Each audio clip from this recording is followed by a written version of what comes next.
Guys welcome to Shaina creatives. నా Friday mini vlog అయితే ఈ వీడియోలో అయితే చూసేయండి. ఫస్ట్ నిద్ర లేవగానే వేసుకున్న దిండు బెడ్షీట్స్ అన్నీ నీట్గా మడిచిపెట్టాలి. అవునవును, మీలో ఎంతమంది మార్నింగ్స్ నిద్ర త్వరగా లేస్తారు? నేనైతే డైలీ త్వరగానే లేస్తాను గైస్, కానీ ఈరోజు ఏమో 8:30 అయిపోయింది.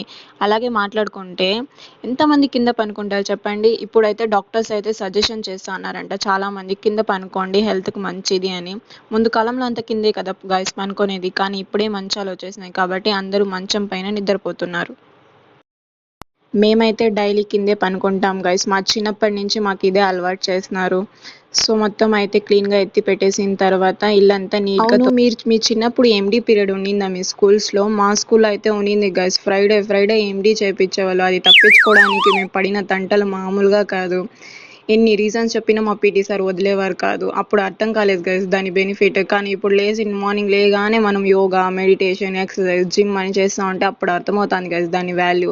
సో అప్పుడైతే మా సార్ అయితే మాకు మెడిటేషన్ బాగా చేయించేవాళ్ళు గైస్. డైలీ ప్రేయర్ అయిన తర్వాత కూడా మెడిటేషన్ చేసేవాళ్ళు. మీలో ఎంతమంది చేసేవాళ్ళు? నేనైతే డైలీ ఒక 5 minutes అయితే మెడిటేషన్ అయితే కంపల్సరీ చేస్తాను గైస్. ఇది చేయడం వల్ల హెల్త్కి చాలా మంచిది. మెడిటేషన్ అయితే కంప్లీట్ అయిపోయింది. ఇంకా అయితే స్నానం చేయడానికి అయితే నీళ్లు పెట్టేసి స్నానం అయితే చేసినాను గైస్. తర్వాత నా ఫేవరెట్ అయిన ఉల్లిపాయ ఎగ్ కారం అయితే చేసినాను. ఇది ఫీవర్ ఉన్న వాళ్ళకి మంచిది గైస్ తింటే. చేస్తూ చేస్తూ చూడండి చెయ్యి మొత్తం కాలిపోయింది. ఇది చూడండి గైస్ ఎంత బ్లడ్, ఎవరిదో అనుకుంటున్నారా? మా అవది గైస్. ఏమో ఈరోజు మొత్తం బ్యాడ్ అంటే ఇదేనేమో. మొత్తం కిచెన్ మొత్తం బ్లడ్ బ్లడ్ అయిపోయింది గైస్ వంకాయ కట్ చేస్తూ. సో ఎలాగో కిచెన్ మొత్తం క్లీన్ చేయాలి కాబట్టి మొత్తం కిచెన్ అయితే క్లీన్ చేస్తున్నాను. చూడండి ఎంత గలీజ్గా ఉందో.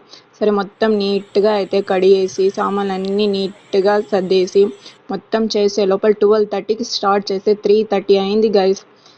మా ఆడవాళ్ళ బాధలు మీకేం తెలుసు? అబ్బాయిలు చెప్తారు ఏమి ఇంట్లో ఏం పని ఉంది, బొక్కులు కడిగే పని అని. చూడండి గైస్ మేము నీట్గా పెట్టకపోతే ఇల్లు ఎలా ఉంటుందో. So like, share and subscribe.